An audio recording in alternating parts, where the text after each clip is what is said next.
कौन हूँ मैं? इन्हें हम प्यार से कहते हैं चिंटू जी, नाम ऋषि कपूर। है तू, यहाँ किसी को किसी की खबर नहीं। जन्म 4 सितंबर सन 1952 में हुआ। ये हैं महान अभिनेता पृथ्वीराज कपूर साहब के पोते और महान शोमैन राज कपूर के सुपुत्र ऋषि कपूर। बहुत से लोग ये कहते हैं कि ऋषि कपूर सबसे पहले सिनेमा के पर्दे पे नजर आए थे फिल्म मेरा नाम जोकर के साथ। पर अगर वक्त के पन्नों को पलटते हुए थोड़ा सा हम पीछे जाएं तो फिल्म श्री 420 में ये अपने भाई और बहन के साथ एक गाने में नजर आते हैं, जिसमें नरगिस जी कहती हैं, मैं ना रहूंगी तुम ना रहोगे फिर भी रहेंगी ये निशानियां। जी हाँ, श्री 420 का ये गाना प्यार हुआ इकरार हुआ में राज कपूर साहब के 3 बच्चे नजर आए थे। ये किस्सा भी मशहूर है जब राज कपूर साहब अपने जीवन की सबसे महत्वाकांक्षी फिल्म मेरा नाम जोकर बनाने जा रहे थे और उन्हें यंग जोकर की तलाश थी। तब उन्होंने अपनी बीवी कृष्णा जी से कहा कि अगर चिंटू नन्हे जोकर का किरदार निभाए तो कैसा रहेगा। इससे पहले की बात पूरी होती, दूसरे कमरे में ऋषि कपूर ये तमाम बातें सुन रहे थे और ये भाग के गए अपने कमरे में, दराज खोली, कागज और कलम निकाला और ऑटोग्राफ देने की प्रैक्टिस करने लगे। जानते थे कि फिल्म मेरा नाम जोकर के बाद ये बड़े मशहूर हो जाएंगे। वैसे अपनी तरफ से तो पूरी तैयारी हो ही रही है। ऋषि कपूर बचपन से ही एक्टर बनना चाहते थे।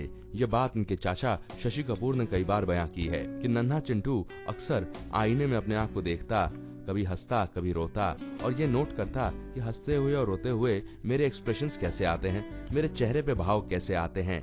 और तभी सब समझ गए थे कि ये तो पक्का एक्टर ही बनेगा।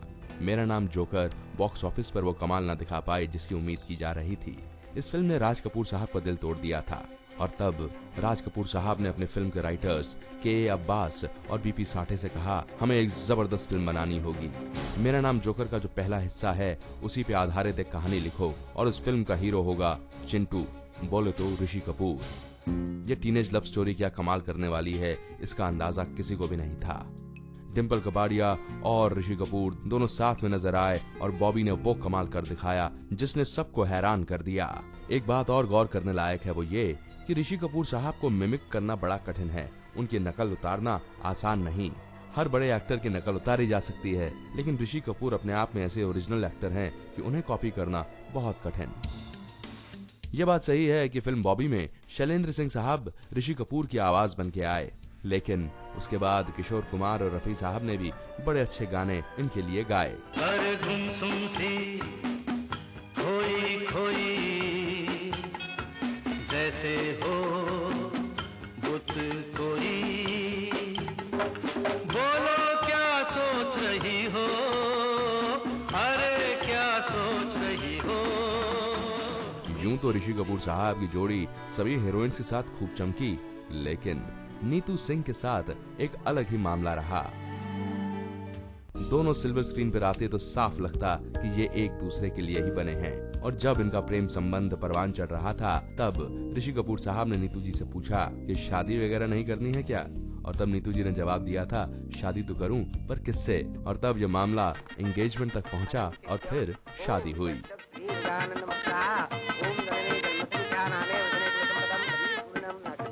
नीतू सिंह सबसे बड़े फिल्म डायरेक्टर्स के साथ काम कर रही थीं, पर चूंकि शादी हो रही थी इसलिए इन्होंने सारी साइनिंग अमाउंट्स वापस की और धीरे धीरे फिल्मों से किनारा कर लिया। ऋषि कपूर और नीतू सिंह के 2 बच्चे हुए, रिधिमा कपूर जिसकी अब शादी हो चुकी है और अपने डिजाइनिंग बिजनेस में वो व्यस्त रहती हैं, और बेटा रणबीर कपूर जो बॉलीवुड का एक चमकता सितारा बन चुका है। ये बात भी बड़ी मशहूर रही कि ये एक ऐसे अभिनेता हैं जिनके साथ बड़ी नई हीरोइंस ने काम किया, चाहे वो डिम्पल कपाड़िया रही हो या फिर Divya Bharti.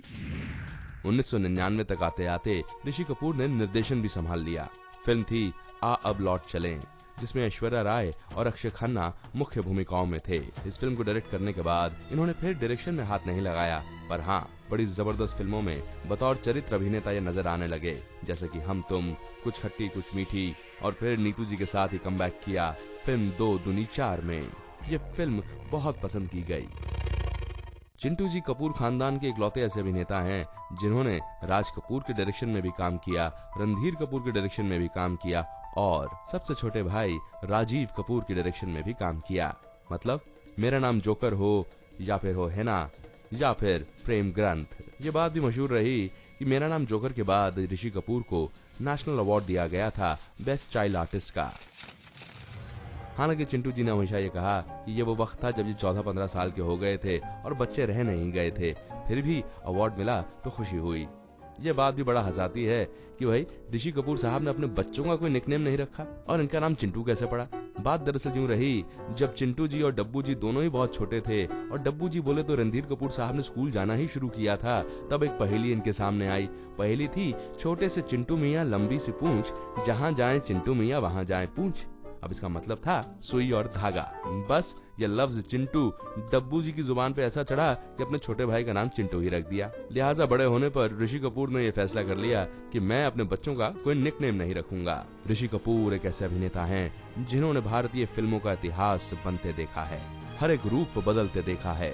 Black and white cinema रहा हो या फिर चाइल्ड आर्टिस्ट का नेशनल अवार्ड, और डांस के स्टेप्स रहे हों या फिर जज्बाती किरदार, यकीनन भारतीय सिनेमा के इतिहास में इनका नाम हमेशा गर्व से लिया जाएगा।